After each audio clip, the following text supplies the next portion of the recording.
I've been working on this. This is going to be my cornfield, my corn patch. But I've got to keep the chickens out. So let's see, we have artichokes and wild cherry tomatoes, calendulas, rhubarb, and hydrangeas. And my swan full of flowers, puppies. So this will be chicken-proofed and set up as my stepsister garden. Well, you do know that the Indians didn't have sweet corn.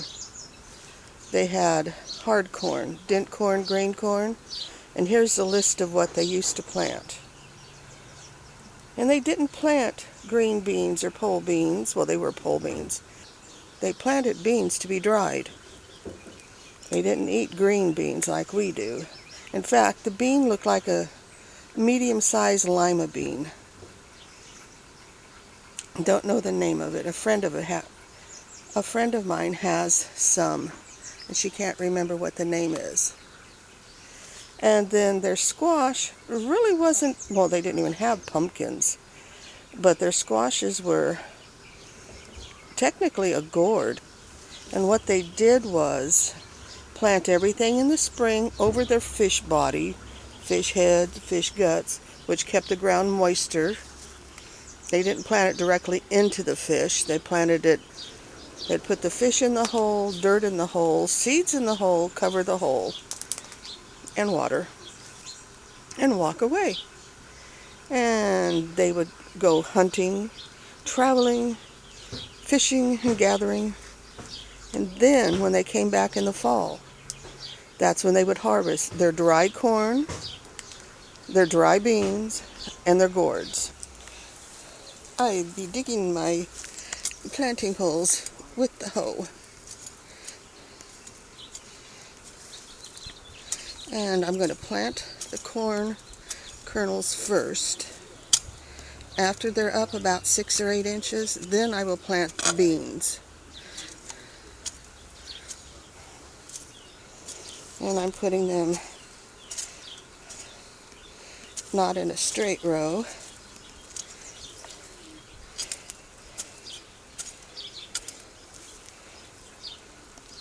but offset from each other. Well, got my holes dug. And I'm going to be planting these seeds from Praxis. What, 55 cents a batch? I'll mix them up.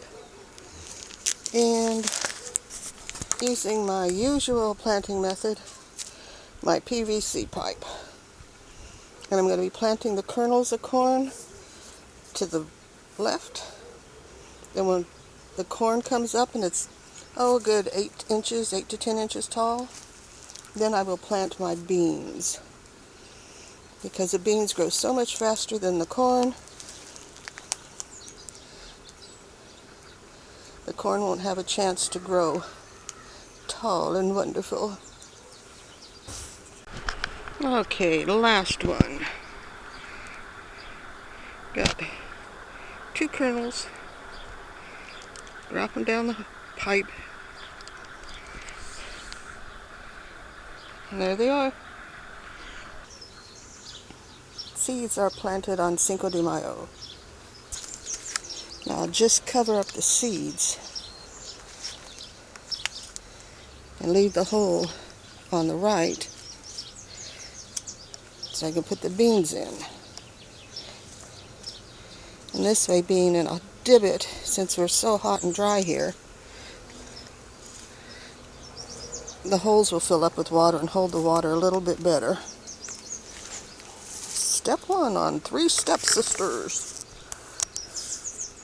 Stage 1 of the 3 stepsister is done. And I've got it semi-protected against the critters. Well, the chickens won't get in there. But I will be putting out some traps for the other things that like to eat corn kernels. And yeah, I know they're over here because they got into the greenhouse and dug up and ate a lot of stuff. So I'm going to trap the little vermin. Here comes the sun. Well, I got a thin layer down. It's not like I don't have enough of it, and it dries out overnight practically. 2 days it's definitely all brown and crunchy. And I do mulch the whole area. I don't mulch just around each plant or each seedling, because the dirt dries out between the plants and it sucks the water away from the plants. So you need to mulch the whole area, not just around each plant or seed. May 11th. I uncovered a little bit just to see if I see any corn. There's corn, there's corn, there's corn, there's corn. So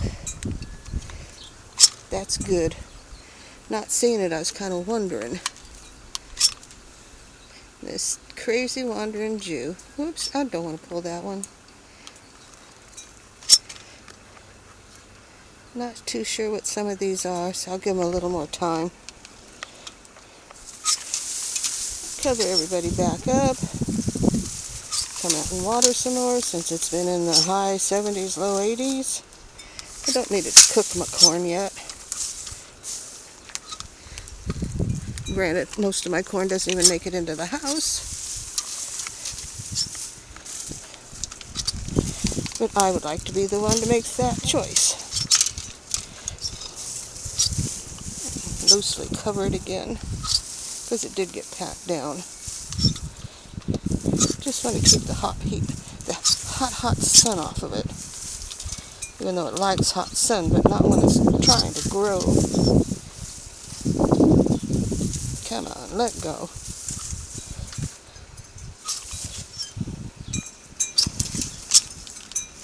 The rhubarb leaf got twisted, and it was covering corn. Oh, rhubarb's starting to look good. And this is its 2nd year. So, ooh, I can pull rhubarb this year. And I learned fairly late, don't cut your fencing, especially if it's temporary fencing.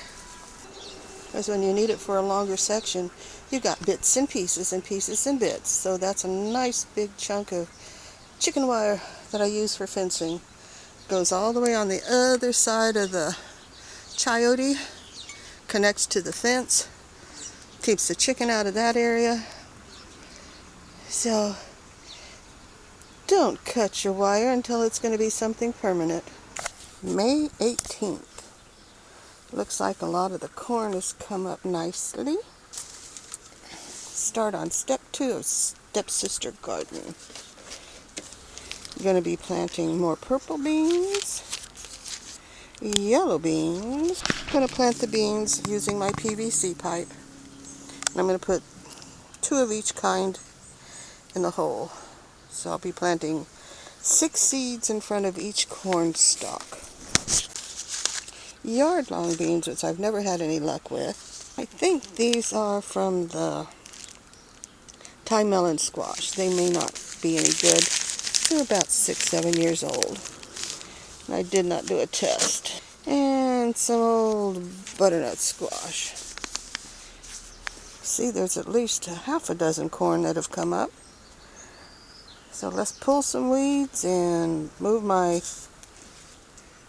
mulch. 2nd of June. They said the corn should be at least a foot tall before you plant the beans and the squash. Well, I kind of planted it too early. Now the beans are going to outrun the corn. It won't have anything to hold on to. But there's only a few plants and a Malabar spinach. June 4th. 3 stepsisters are coming along. Poor rhubarb. I sure did a number on that thing. Uh-oh, somebody knocked one of the corn over. Critters. Oh, the corn is surpassing the beans now. That's good. You're quite a noisy little thing, you know? Nice and sweet than one big loud blast.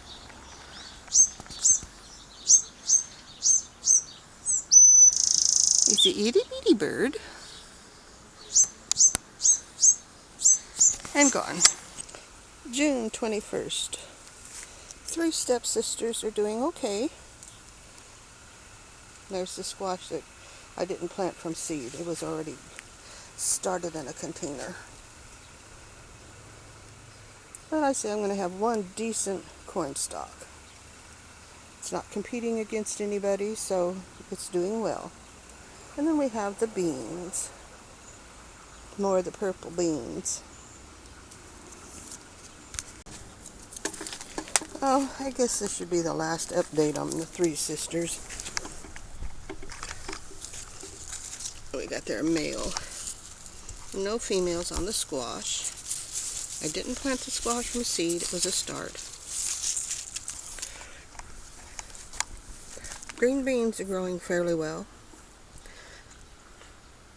Purple beans are growing fairly well. But look at the corn. I would say it's a little over 3 feet at best. And they are all tasseling. No ears of corn. No ears showing. I always have the better corn when I plant it in June, and this I planted in May. This is July 8th. But I will be getting purple beans.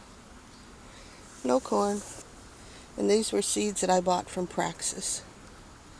So this is the 3 stepsisters. Yep. Ugly little old stepsisters. They don't get along. Way back when I planted corn before June. And it was the funniest looking corn. It was almost like the ear of corn came out of the ground. There was a few leaves and then a little ear of corn. No tassels, nothing. Oh, that was way before digital. I wish I had digital back then. So this is the end of the 3 stepsister garden. I might still get a squash. I don't know, there's no female blossoms. My 3 stepsisters garden finally showing some silks. And that one over there. Got a little bit down there. The problem is they've all tasseled and there's absolutely no pollen. So I will not be getting corn. But at least the chickens like the little cobs. Now is that some tassels coming up there? Well, that's certainly not going to help all the rest of them. Is that a bee or a wasp? It's a wasp. Time to go in. First one I've seen this year and the last one I care to see.